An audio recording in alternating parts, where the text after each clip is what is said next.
Not using AI as a financial tool. This one is new, but honestly, it is huge. It's a game changer. Not using AI is the same as refusing to use the internet in 2006. AI is the assistant you wish you had without having to spend a single cent. Not using AI is like running a marathon while everyone else has a bike. It can track your expenses, tell you about spending patterns, analyze your taxes, and even warn you about a bad habit you're repeating. The good thing is you don't need to be an AI expert. You just need to use the tool, just like you use Google Maps. You can have a conversation with tools like ChatGPT. Let it know your financial circumstances and your level of knowledge on finances. AI can help educate you and give you insights that can potentially make you bucket loads of money in 2026. Invisible spending.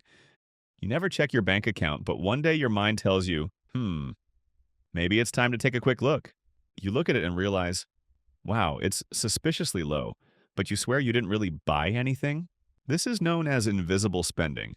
The daily matcha, bagel, or coffee you buy doesn't seem like much, but over time, these little purchases accumulate and drain your bank account before you know it. In today's world, subscriptions are the little purchases that add up. From Netflix, gym memberships, Spotify, and YouTube subscriptions, these will accumulate and bring your account to zero before you know it. The fix is to not budget. Don't overcomplicate things. Track your expenses 1 week at a time. It's difficult to track expenses over a full month, but our brains can process 7 days easily. Personally, I track my expenses on ChatGPT once every week, and it really does wonders. Turn on notifications in your banking app so every purchase pops up. Awareness alone fixes 40% of it without even trying. Future money thinking.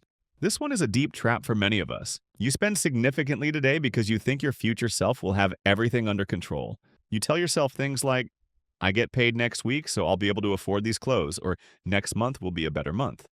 But if you develop the habit of spending significantly, your future self will continue the same behavior. Future you is just you, but tired. The key to fixing this habit is to first be aware when you're in this trap. Then ask yourself, would I buy this if I had to pay for it twice today? This really gets your brain to evaluate whether this is a purchase you actually need or whether that money can be put to better use. Reward spending. You've had a long day at work. Things haven't gone your way. It's just one of those days. You go home and want that hit of dopamine to uplift your spirit. So why not go online and reward yourself with $500 worth of clothes? And why not order food and dessert while you're at it? All of a sudden, you've spent $550 at 8:32 p.m. on a Thursday night for a dopamine hit that lasts 2 hours. The fix? Stop rewarding yourself. Because it never works. Swap the reward for something that doesn't require spending. For example, watch something that lifts your mood. Go for a walk while listening to your favorite podcast, or cook your favorite meal. You don't need to tap into your wallet to get that dopamine hit. Lifestyle creep. Your boss gives you a pay rise, or you find a new side hustle for 2026. Suddenly your brain justifies spending more. Better clothes, eating out more coffee runs, better everything.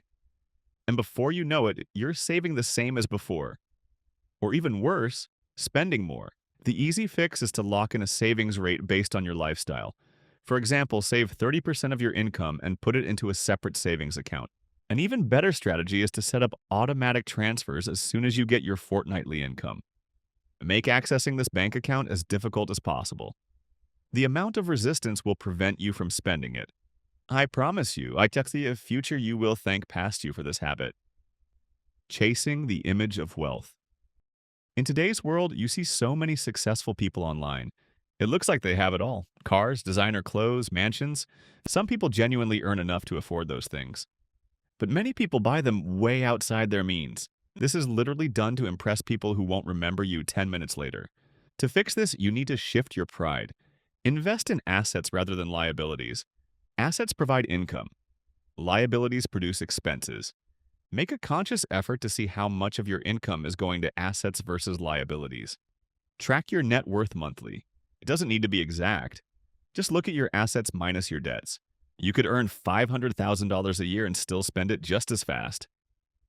Your net worth tells the truth about your lifetime of habits and choices. Avoiding conversations about money. Money can be an uncomfortable topic. Many relationships are impacted because of money conversations. It triggers a lot of emotion. Different people have different money stories, and when one person doesn't understand the others, it leads to conflict. The key is to have a money hour once every month. Check in with yourself, your partner, or someone you trust. Ask yourself, how have my spending habits been this month? How can I improve next month? What aspects about money have I been avoiding? You'll be surprised that your relationship with money will improve, and your relationships with people will too. Money stops being scary when talking about it becomes normal. Thinking. Saving means sacrifice.